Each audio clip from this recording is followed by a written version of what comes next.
this computer.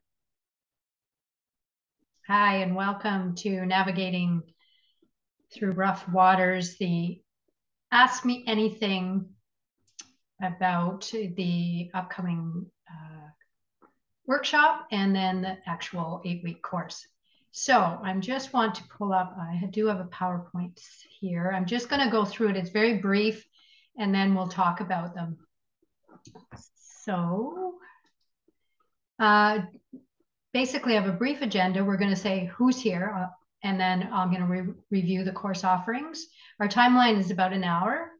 I'm going to review the 2-hour workshop that's booked for October 29th, and then the introduction to the 8-week program, have an opportunity for question and answers, and then a share of my story, and then close it out. So we're going to start with introduction. Who's here today, where you're calling from, and what inspired you to join. So we'll go for there. And then again, looking at the introduction to Navigating Rough Waters. It is booked for Saturday, October 29th, 8 till 10 a.m. And during that 2-hour session, we'll spend some time in storytelling about your personal journey with grief and bereavement. And we will discuss the topics and components of the 8-week group intervention. And Navigating Rough Waters, a grief and bereavement intervention group, is a weekly small group that runs for 8 weeks, 2 hours per week on Zoom. There's a maximum number of 8 people. The cost is $1,200. The components of the course cover recognizing the importance of our loss, telling the story of our relationship with the lost loved one, expressing our feelings, exploring a safe space to tell our story, building knowledge of the grief process and grief work.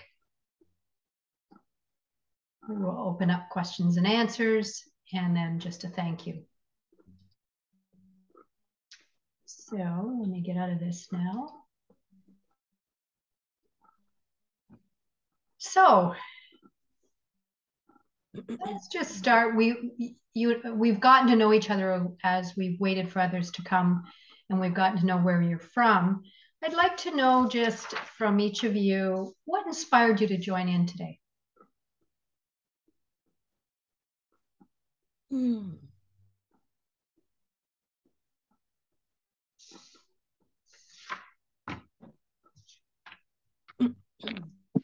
For me, I just find that anything that can build on my knowledge is a benefit.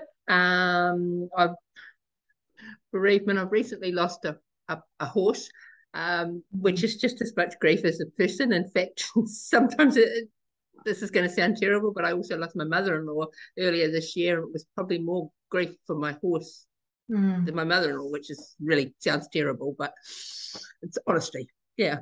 So I don't have anything that I'm particularly struggling with, but I just thought it would be of benefit to listen, so that maybe I can take that information if I ever find somebody else that needs it. Okay. All right, thank you. How about you, Catherine? What's inspired you about today?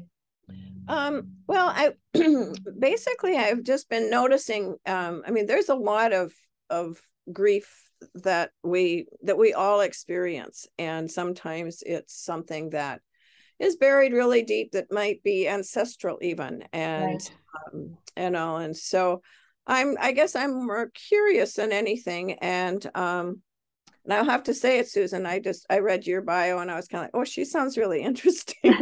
Oh, well, thank you. Those people was kind of, oh, sure, it'd be great to meet her. So at any rate, and I do not, I have not done any, specific grief work, but just am, curious about kind of that bigger picture of it. Okay, very interesting. Okay, great. Well, have you been on previous AMAs through EQUUS? I'm trying to, I've done a couple things, but like the brief 1-hour ones where they're just... Yeah, I did. I think I did one. Okay, so you're familiar with the format, Donna? Yeah, I've done one too. I did one with a Native American guy. Oh, Yeah. yes, yeah. Yep. Dance, Yeah. something bear. Yeah, yeah. He Yeah, works, yeah, yeah, he works at you know. EQUUS. Yeah. Yeah, he Okay. does, correct. Yeah. Okay, good. So you know the process of the AMAs. It really is more of a focus. You're going to focus. I'm going to spend very little time talking, and then you can ask me questions and answers. So the way we structured this is that on Saturday, October 29th, for 2 hours, I'm going to do an introduction to navigating rough waters, which is an 8-week course. But in the 2 hours, I'm going to spend time in some storytelling about anybody's personal journey around grief and bereavement. And also I'll be discussing the topics and the components of the 8-week group intervention, the group intervention that we'll be doing. So so that's kind of this. So we start with this, and then we're going to October 29th with the 2 hour, and we don't have a set date for the 8-week course yet, but you know, we're building on that. Does that make sense? Mm-hmm. Yep. Okay. Any questions around the 2 hour that you might have? Yeah, I guess how is that different from, okay, it's like it's more of an intro to the course itself. Right. It's like, okay. Yeah, it's an intro. So it's a very light touch. Mm-hmm. And I'll be opening up the floor so where I come from is storytelling is integral to our healing work and our ability to connect with others. And so do either of you have children? Yep. So one does. Okay. So yeah, I do. I've got 3 and grandchildren. Yeah. Okay. So me too. I have 2 and grandchildren. So I don't know about you, Donna, but I can think of my son and I can think of my daughter and I can think of their birth stories. What happened? What was the birth story around my son? What was the birth story around my daughter? Right? So as a mom, we tend to know those things. We have those stories that live in us. We remember what time of day they were born, blah, blah, blah. The process itself. Well, in my experience with grief, the death story is equally as important when we've been with the death of a loved one. So that makes total sense to me. Yeah. So on the October 29th, the intro, I'm going to open up some opportunity for the storytelling. And then I'll expand on the topics and the components for that, what we're going to be covering for that 8 weeks. So that's that. Let me expand a little bit more on the 8-week grief and bereavement and what we call an intervention group. And it is specifically for people who are in a grief process and that they've lost a loved one within a 2-year period, typically is what they come to do that healing work with. So as I said earlier, some of the components are recognizing the importance of our loss. All too often, when someone passes, there's that intensity around the death, the dying, and if it's an illness and the death, the funeral or the celebration of life, whatever, there's an intensity around that. But the ongoing conversation about that loss, there's no real support network for that. And that's what this workshop, this ongoing group intervention helps with. Telling the story of your relationship with the lost one. There's a history again, the storytelling about the relationship you have. Donna, if you're thinking about, for instance, your mother-in-law or even your horse, there's a relationship around that. Good, bad, or ugly, there's still a relationship and an important story that needs to be told. Do you feel it needs to be told to others? Can you not just tell that story to yourself and run that through your own to your own soul, bear it to your own soul? That's a great question. Of course, you can run it through your own self and even through journaling. But here's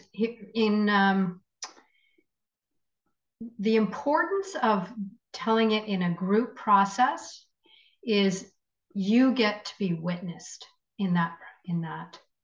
And there's a saying in grief and bereavement work that grief is about having all those very strong internal feelings, whereas mourning is about being witnessed and heard in them. So grief and mourning have two distinctly different meanings.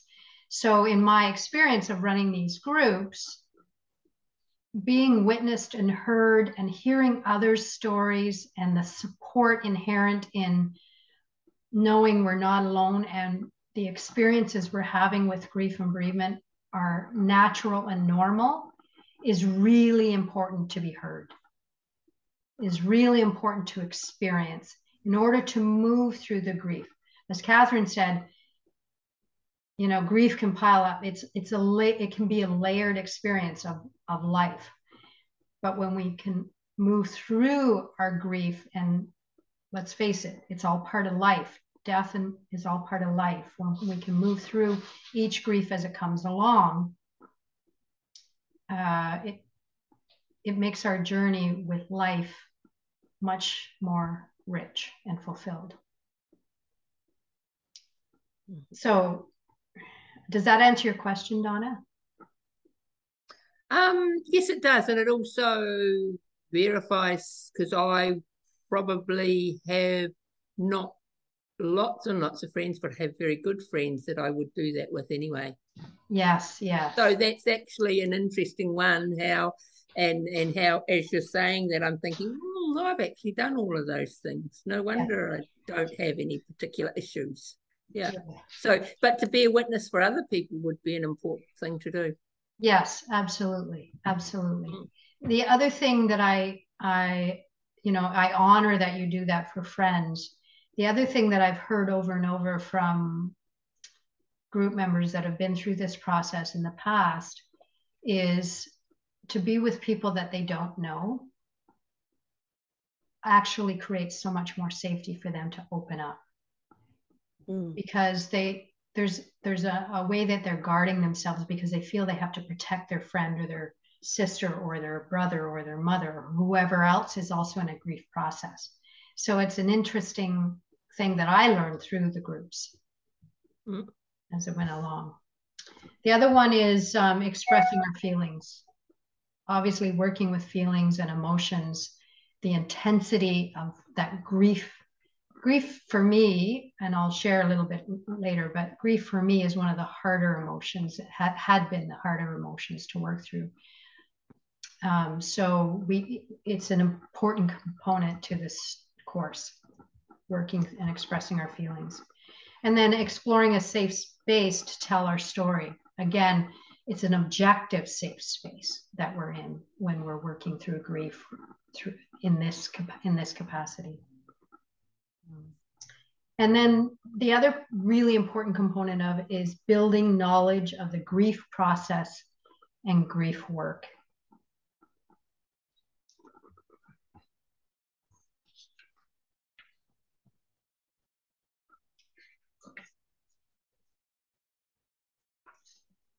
So I'll share a little bit about my story.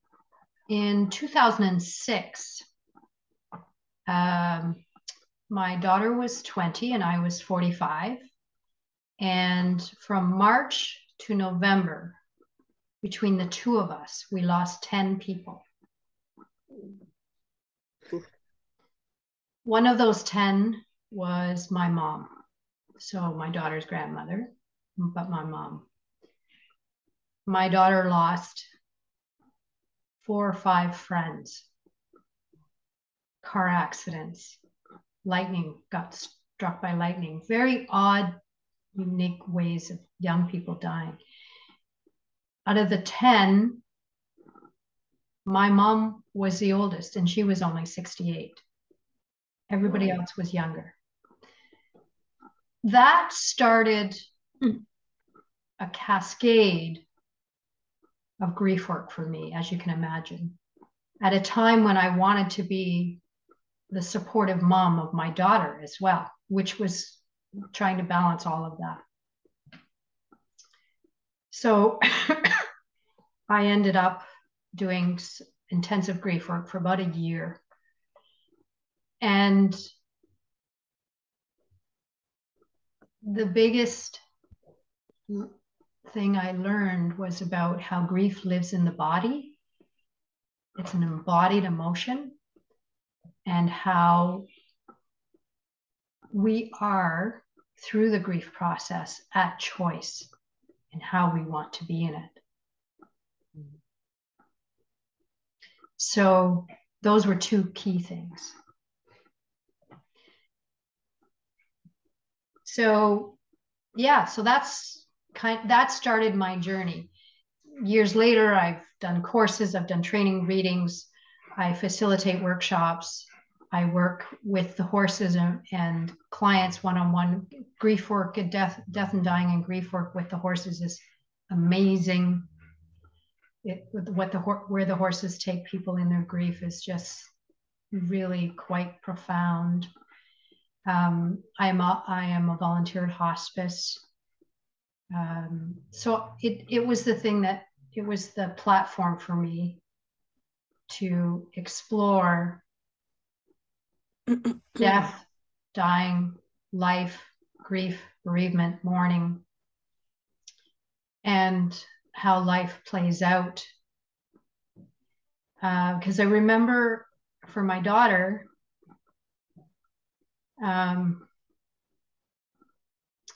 getting a phone call from her one day that said, "Mom, why is this happening?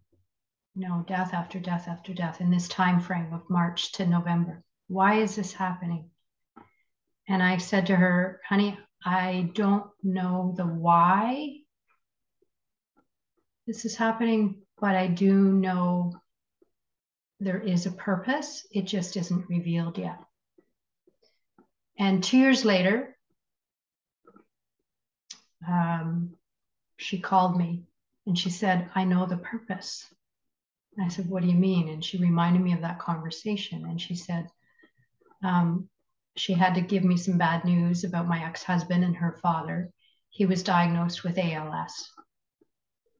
And she said to me at 22 years old, "I am determined to walk this journey with him side by side and be at his deathbed."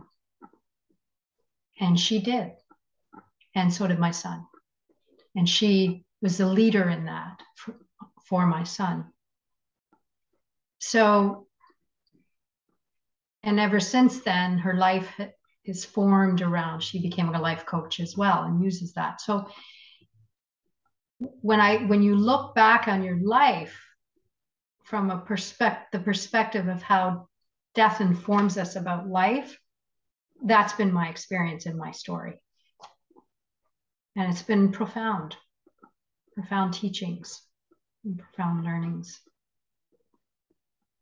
So that's my story, some of it. There's lots more. I'm just going to open it up to questions and answers.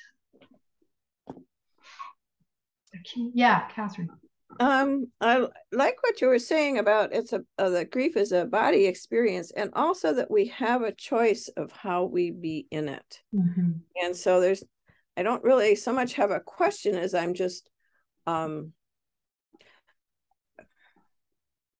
you know, when you're in the midst of grief, how do you say that or make that information available? That because in a way it feels like that might be a very difficult thing for a person to accept, that I have a choice about this. Yeah, that's great. What you're bringing up is great. It really isn't the divine timing and the intuitive knowing of when is right to share that piece of knowledge. And ideally, it's for the individual to come upon it themselves. I mean, that's the ideal. And that's why I run these workshops, for people to come upon it and be empowered to say, I can do this. I can get through this grief and to live my life. And I say that was my learning about, I discovered I had a choice in how I wanted to be in it, because in the loss of my dear mom, who I was very close to, it took me under the waves. It took me down and took me under. Sure, the accumulation over the 8 months in 2006 was a culminating. But I remember she died in April, and I remember in January being able to smile my full smile, because I was listening to a song I loved and I was moving my body, and my smile just went, oh, and I realized I hadn't been smiling that broadly. And again, it was, wow, look at the power of grief. So so it is, if you're a coach working, or a therapist working with somebody, that information about you do have a choice and how you want to be with it is something that is very delicate in putting that information in the space. And it just, ideally, I watch for it in my client. When the client gets there, I'm feeling, and they're going to give me that feedback, and then I can put it in the space. It's a great question. Yeah, I can see with grief where that would be the case. There are other times when, just sort of daily living of recognizing that we do have a choice of how we feel, and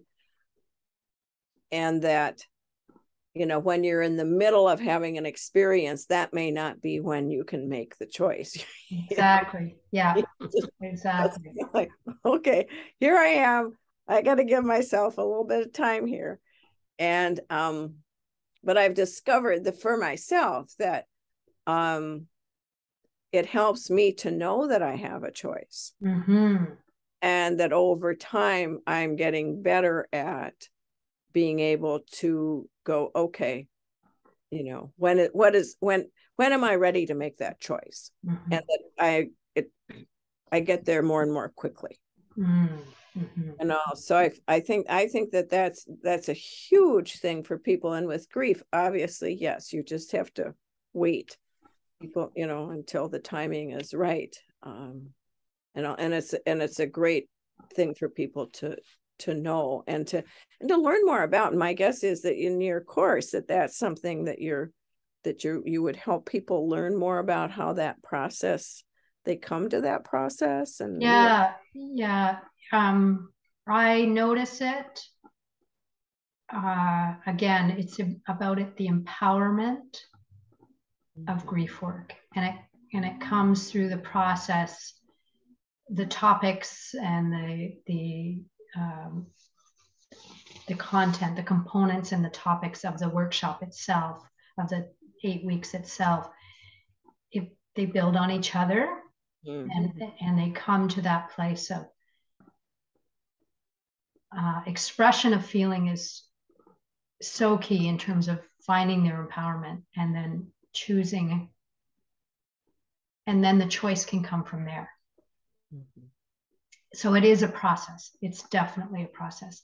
And a significant loss, 8 weeks is a great chunk of work that we do in a group dynamic that is really powerful. And grief work is ongoing, because every day we live, and as we mature and age in our life, we're going to have grief. it's not something we can escape. And our society doesn't talk about death and dying so much. It's about how long can we live, and it's not about so much. So the conversation when people join grief groups to work through their grief and bereavement, the conversations are being had as well. The background conversation about death and dying and living life. Yeah, because we don't have those conversations. No, not in our culture. We don't. No. No, exactly what I was thinking. Indigenous people possibly have more availability to that, or even their ceremonies allow more time for talking. And in the Māori culture, they do anyway. They have a tangi, which will last for upward of a week, and the body lies in state. And the people talk, and they sing, and they talk, and they talk, and they talk about all of what that person's life. Much more productive than the white man way of doing it. Mm-hmm. Just is. Mm-hmm. But also I found it very fascinating to say the death story. I think of the 2 deaths I've had this year, their death stories have been absolutely empowering to me. I've been empowered by both of those deaths because I was centre stage for both that horse and that lady. And for me, that was really, really important, and I believe I helped them a great deal as much as they helped me. Yeah, exactly. And I can see you're feeling that right now. Yeah.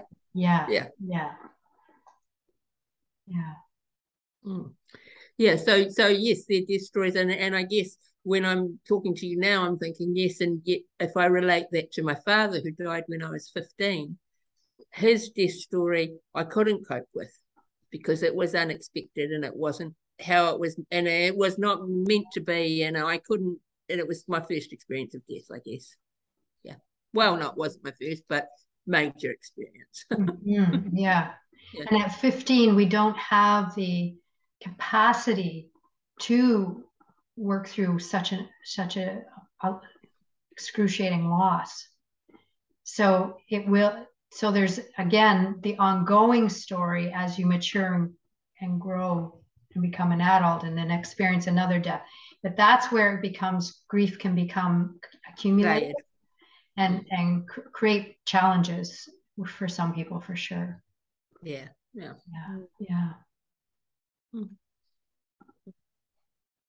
Is there other questions about the 8-week course even itself?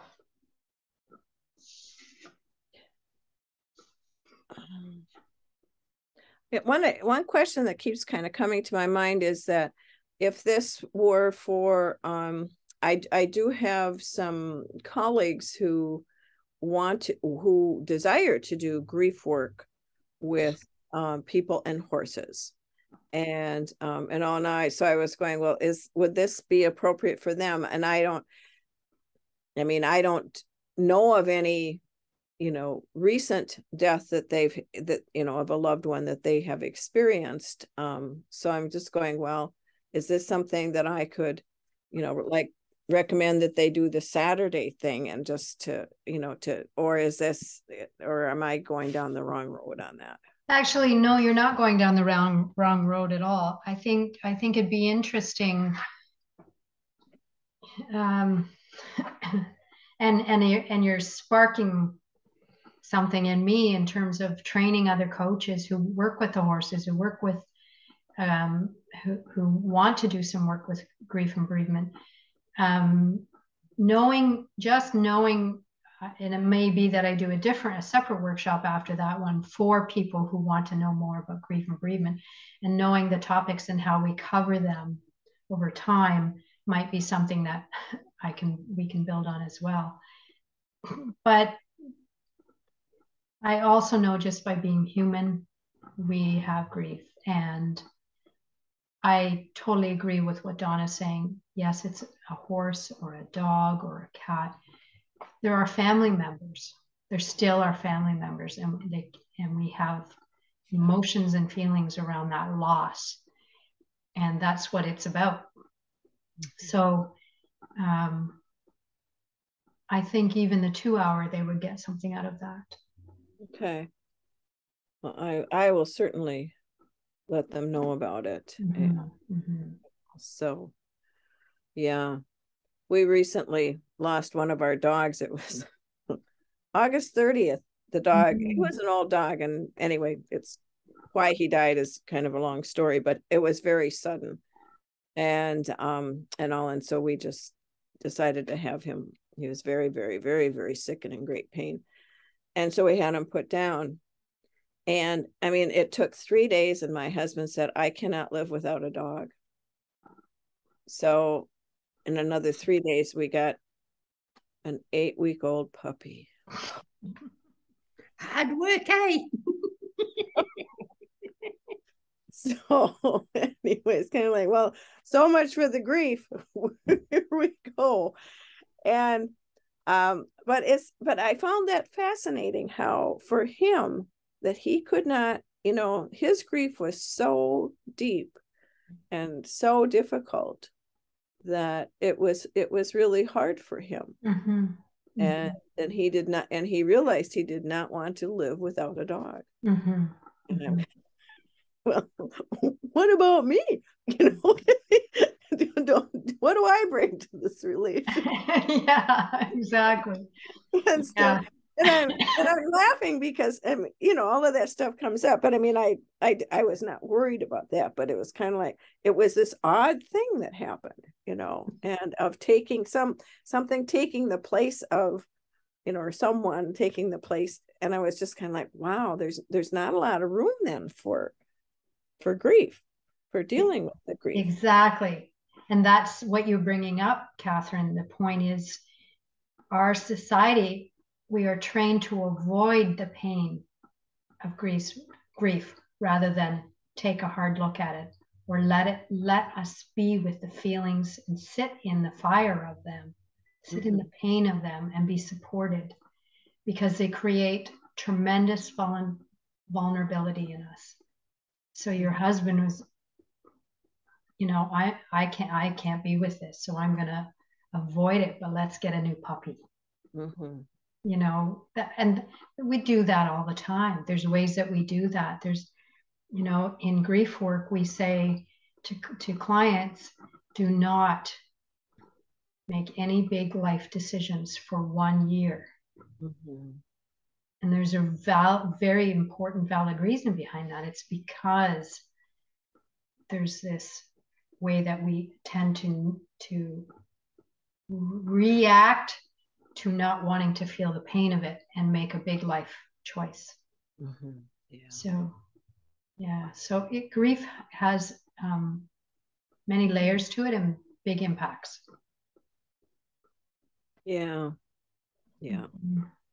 It's all of this is, and death itself has been kind of fascinating for me. I've been involved with some organizations around that whole concept and of how we avoid it and it's just, I think just what you've said, we do ourselves such a disservice of not being able, and that we can handle it. It's we don't know that. We're taught that it's so horrible and we're not going to face it and blah blah blah, and like what you were saying though is that there's a witness to that. We have community, and boy, community is huge, and we don't have that in this country. No, and it's in this deeper grief emotion, this deeper emotional work. The last grief group I ran, I think there were 6 people, and 4 of them were men, which haven't had that experience. It's very powerful. Men who've lost their wives. So talk about, and yet I was so impressed and so honored and acknowledged them in showing up, simply being there and showing up and really taking a look at their own grief and working and committing to a group that supports them where they can be supportive as well, because that's how they show up, supportive as men, the protectors of the families, right? Mm-hmm. So it was very interesting process to see that, and really encouraging for me. Yeah. It's usually the women that does a lot of the grief work. Right. Yeah. So that's wonderful. I'm very pleased to hear that. Yeah. So any other questions? Anything you're curious about? Yeah.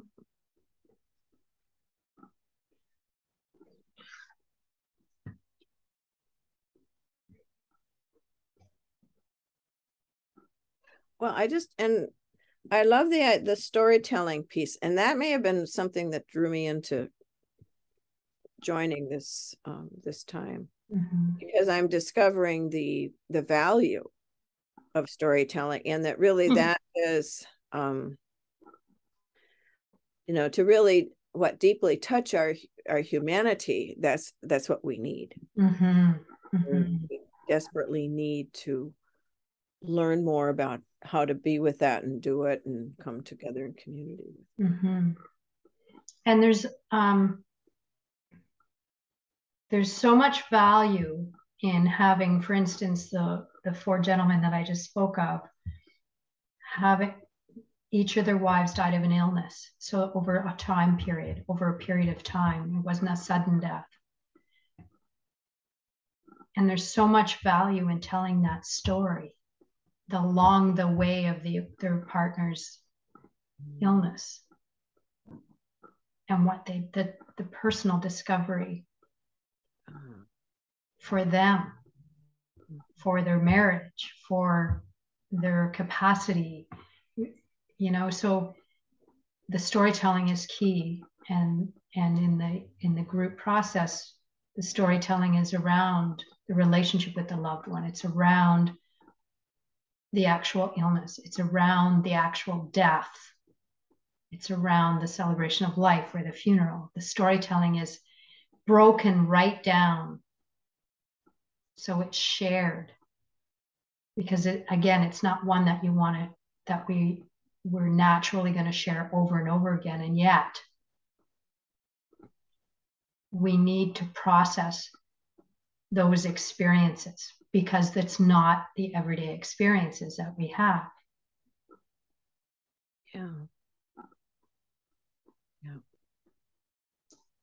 Yeah. Ooh, this is important work. I'm so glad you're doing it, Susan. Thank you.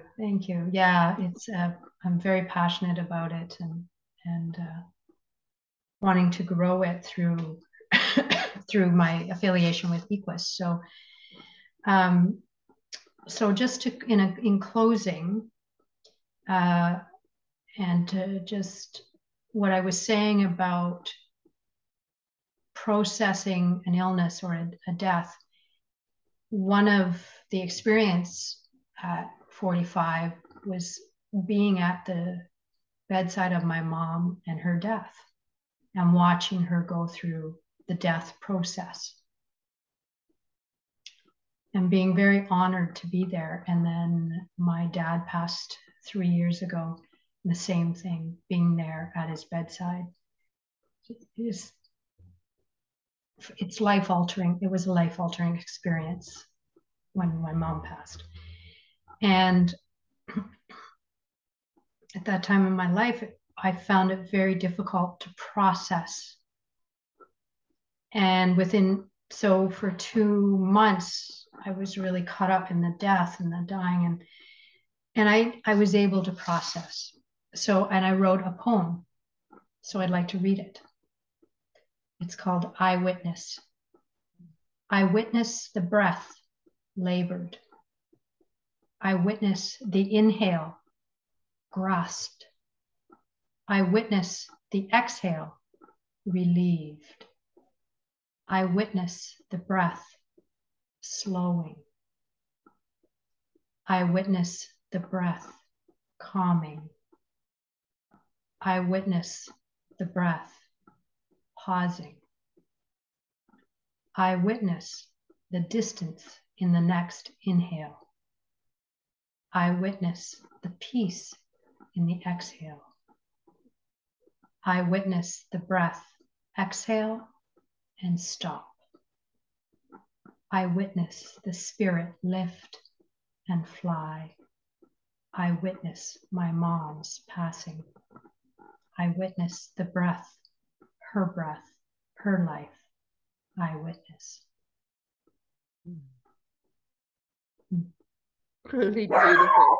That was really beautiful. Yes. Thank you. Yeah. Thank you. Your dog thought so too. Yeah, I know. She waited right till you finished, didn't she? She sure did. Good. It was the thing that had writing that was like, okay, I can be with this now. I can be with what I witnessed, what I experienced. It was the most sacred experience of my entire life. Very difficult. The energy was like very difficult with my dad, with my sister, my brother, my sister-in-law, like with just a really important experience that has brought me, 16, 17 years later, has brought me to this point.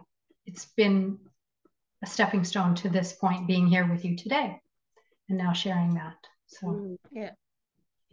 But that's divine timing. That's what is meant to be, and it always will be.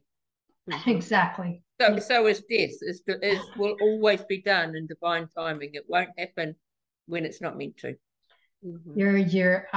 Donna, you speak words I speak to as well. Everything is in divine timing. Yeah. Yeah. So might not be our timing, but there's purpose. Yeah.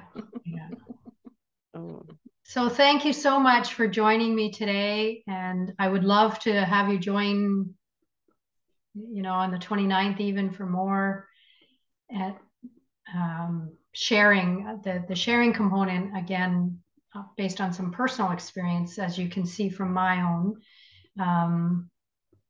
is very important. So we'll be doing more of that in those 2-hour session, So it was wonderful to spend this time with both of you. And Catherine, if any time in the future, if you want to have another Zoom meeting about our respective work. I did do training in Minnesota, actually.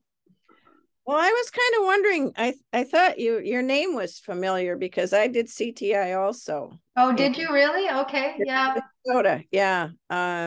It was like 1999, 2000, around. My training in Minnesota was around the horse work years ago. So, okay. Do you know Lynn Baskfield? That's exactly who I did. So I did a whole weekend intensive with her. Okay, because she was my trainer also for the okay, well, they're very cool. So yeah, so somewhere in there I was kind of, I know her name, or I've met her or something. Yeah, your name felt familiar too, so interesting. Yes. And Donna, I would love to come to New Zealand sometime. So we've got our doors open now. We're no longer shut up to the rest of the world now, so yeah. And if it is of interest, Donna, you have had a death, 2 recent deaths, so absolutely you can join. Yep. Yeah. Well, thank you so much for your time. Yeah. My pleasure. Nice to meet you, Donna. And you too, Catherine. Take care. Namaste. Yes. Have a good night. Bye-bye. You too. Bye. Bye.